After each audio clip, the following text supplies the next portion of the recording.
me Karil and welcome back to my YouTube channel. So for today's vlog, gagawa tayo ng pattern making tutorial para sa blouse o office uniform. So this video is courtesy ng kapatid ni Mama, Mama Babes. So as what you have mentioned before, lahat kasi sila mananahe. So let's start. Ang una pong gagawin nyo ay mula dito sa pattern, magsusukat po kayo na mga at least 1 in 1/4. 1 in 1/4 po. Yan. Yan po. 1 in 1/4 po yan. 1 in 1/4. Kapag gumawa kayo ng pattern. Kasi ito po para magkaroon po kayo ng allowance doon sa guguhit po ninyo. Ngayon, mula sa 1 in 1/4 na yan, magsusukat po kayo ng bust point po muna. Bust point. Ito po, bust point. Yan po. 9.5. Tapos yung figure. 15.5. Tapos yung length. 23. Ito po, 23 po. Pagkatapos nun ay dito po kayo susukat na sa shoulder. Ito pong shoulder ay 14.5. 14.5. Nagdadagdag po ako ng 1/4 para hindi masyadong sakal sa balikat. Nagdadagdag po ako ng 1/4. Kaya yung 1/4 na sinasabi ko sa mga nakaraang kong video, napaka-importante po yun. 1/4. Ngayon, para makuha ko naman po yung yung paano ko ito guhit, mula rito sa guhit na ito, importante po ito, mula sa guhit na ito, ay magsusukat po ako ng 1 in 1/4. 1 in 1/4. Tapos, doon sa 1 in 1/4 na yun, doon ko po itututok magsusukat po ako rito ng yung sa neck hole. Ito po ay pwedeng 3, pero yung 3 po, standard po yan sa mga ganitong neck hole. Tapos, ginawa kong 3 in 1/4 kasi po wala po itong collar. Pero pag may mga collar, kailangang 3 inches ang sukat nito. Ngayon itong sukat nito, ipo-point ko po ito sa 1 in 1/4 na sinukat natin. Mula rin sa guhit na ito, 1 in 1/4 ito. 1 in 1/4. Mula sa guhit. 1 in 1/4. Tapos, dito naman po, ito po yung guhit natin. Dito ko itututok yung doon po sa balikat. Yan po. Tapos, ito po yung front po. Ito front. Magdadagdag po ako ng 3/4. 3/4. Ito na po yung sa likod. Ito po yung back. Pag gumawa ako ng pattern, nandito na po yung likod at saka harap. O ito po yung 3/4 na tinaas natin. 3/4. Guguhitan po natin ito. Tapos, magsusukat po tayo, no, shoulder na nga po ito. Yung 14.5, 7 in 1/4, nagdagdag po ako ng 1/4 para po doon sa hindi po masyadong sakal sa balikat. Ngayon, itong 3 inches na ito sa neck hole, ginawa kong 3 in 1/4, dito ko rin po yung tandaan. Tapos, ito po, ititiklop po natin ito. Dito mo kukunin yung sa likod para siguradong pantay. Ayan po, oh. Ngayon, dito na po kayo kukuha sa yung sa likod po.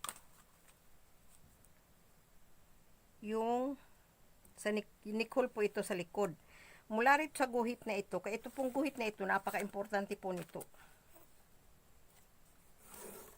Marami itong pakinabang.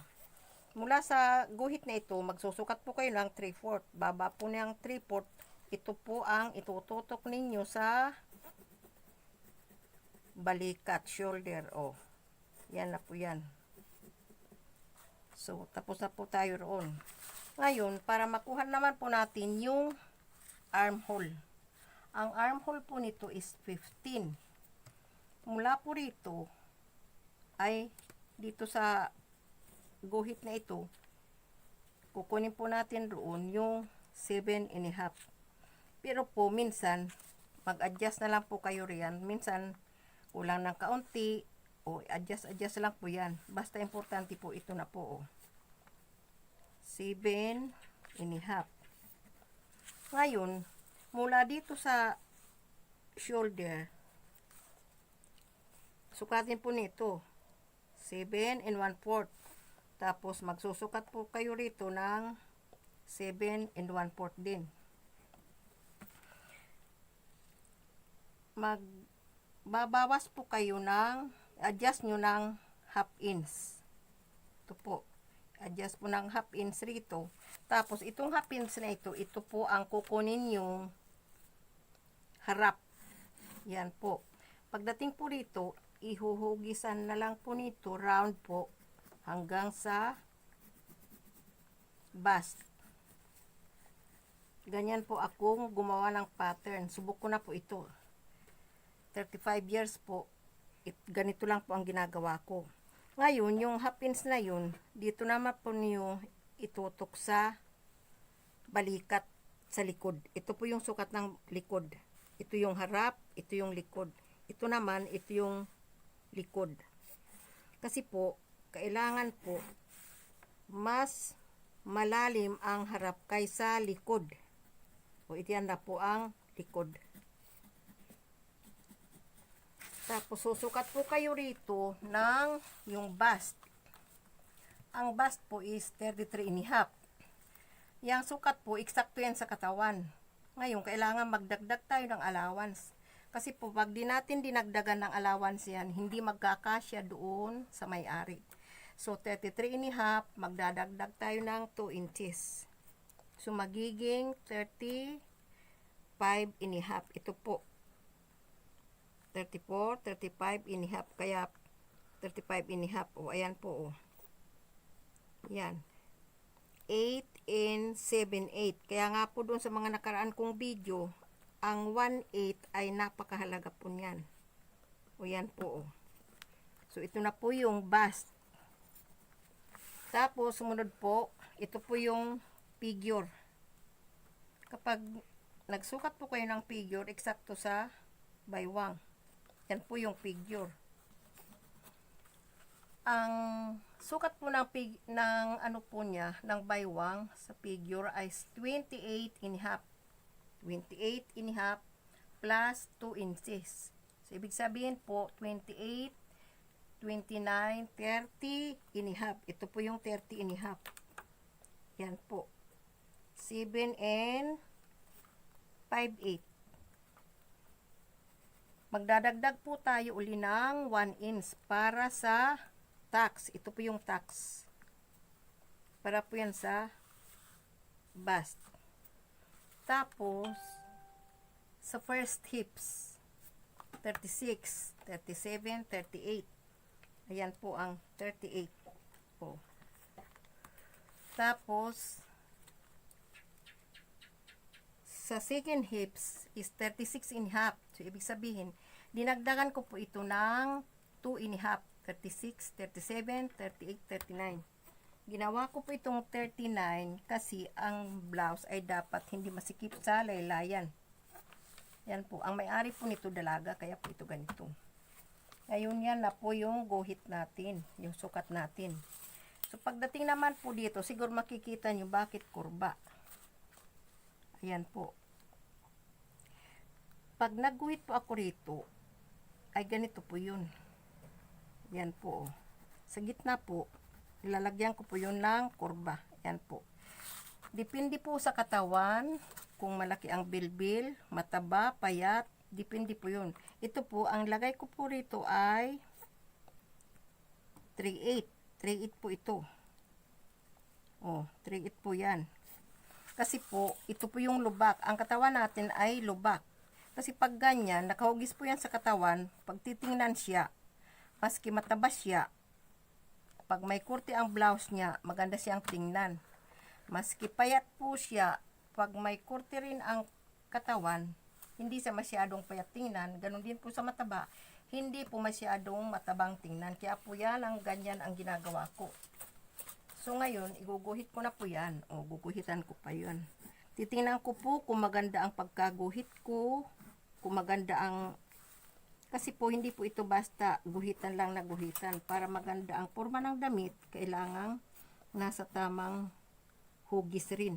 Hindi po basta guhitan po natin na guhitan, na basta ganun po. Hindi po ako ganun. Kasi ako po, masilan po ako pagdating sa tahi hanggang sa pagtabas. Kaya po ako importante yung first hips. Kasi po minsan, kung ito po ay gaganon po natin, basta iganon po natin ito, ay di sisikip yung sa first hips niya. Ngayon, masikip yan, siya po yun yung aatras yun. Hahanapin niya yung, pag masikip po rito, tataas po yun yung blouse. Siya po yung nagkakaroon ng sa likod para ng kuba. Kasi hindi siya nakaplat. Pero pag eksakto yung hips niya, sa hips ng blouse niya, eksakto rin sa hips niya, ay pag isinot niya, diretso po yan. Yan ang nagkakaroon ng problema kung bakit itong damit ko para akong kuba. Bakit tumataas yung blouse ko sa likod.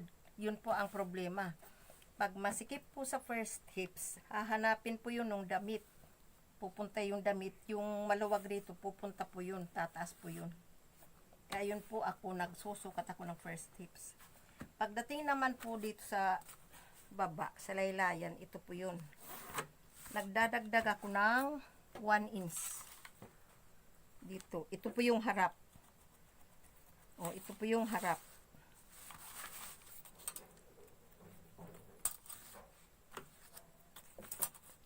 Ito po yung harap. Ito po yung likod. Sa likod po diretso, sa harap, medyo may kurba 1 inch po. Nagdadaon ako ng 1 inch. Kasi po, ang harap natin, siyempre may bust tayo. Pag isuot po natin yan, ay sa bust natin, ay siyempre tataas ito. Pag pinantay po natin yan, pagdating sa harapan, ay parang nakabitin yung blouse. Pero pag ganyan, komportable pong tingnan yan. So, dito naman pa tayo sa bust point. Ito po yung bust point.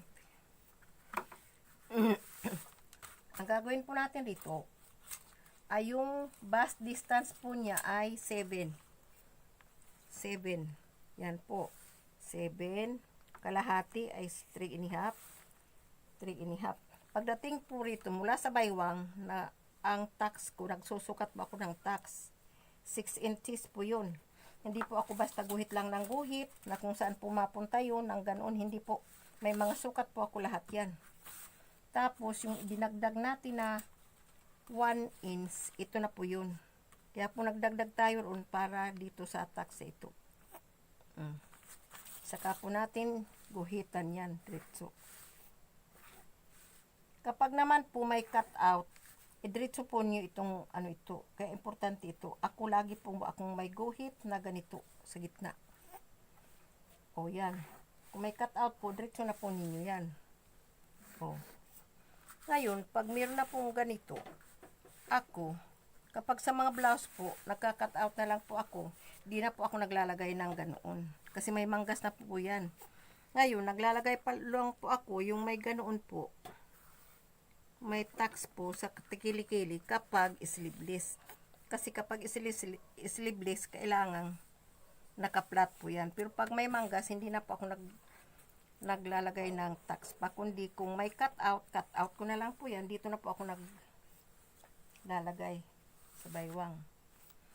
Ngayon, pagdating naman po sa likod, yung tax po sa likod, dito po ako nagsusukat mula rito sa shoulder, yung sa likod. Susukatin ko 8 inches. May sukat po ako riyan. Kapag mataba naman, ang ginagawa ko, mga 8.5. Depende. Pag mataba ang may-ari, ay medyo 8.5. Ganun po ako. Wala po akong maraming sukat-sukat na. Pagdating sa neck hole, ito po yung neck hole.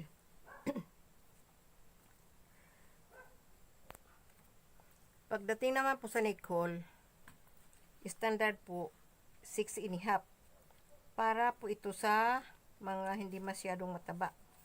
Kasi pag naglagay po kayo ng neck hole, pag nagsukat po kayo ng neck hole, tingnan po nyo yung distansya ng bust. Kasi pag ginawa kong 7, baka po labas na ang cleavage niya.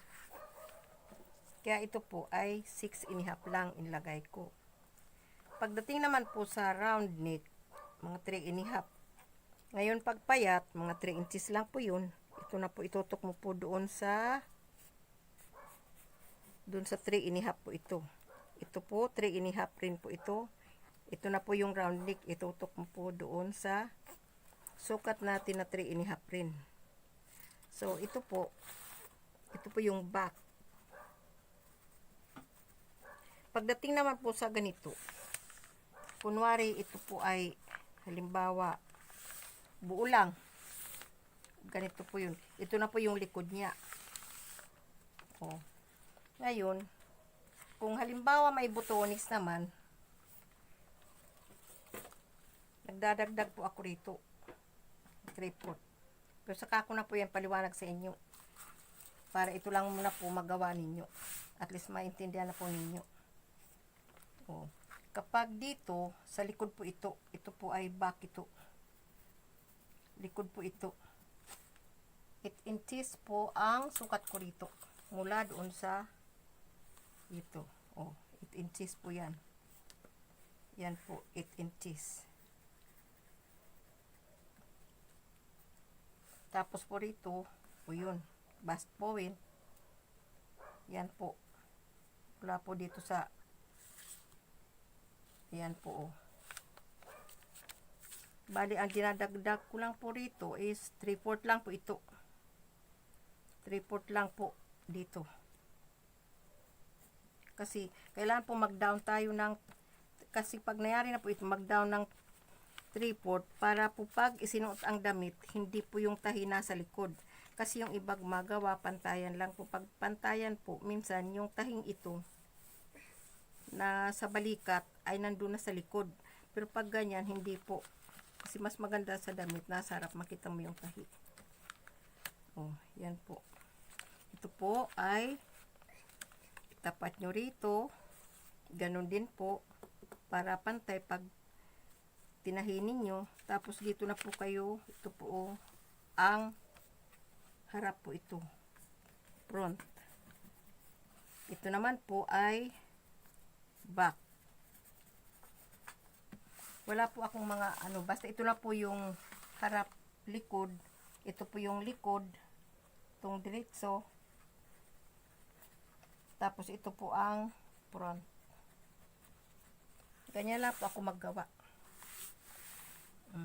Yan na po ang pattern natin.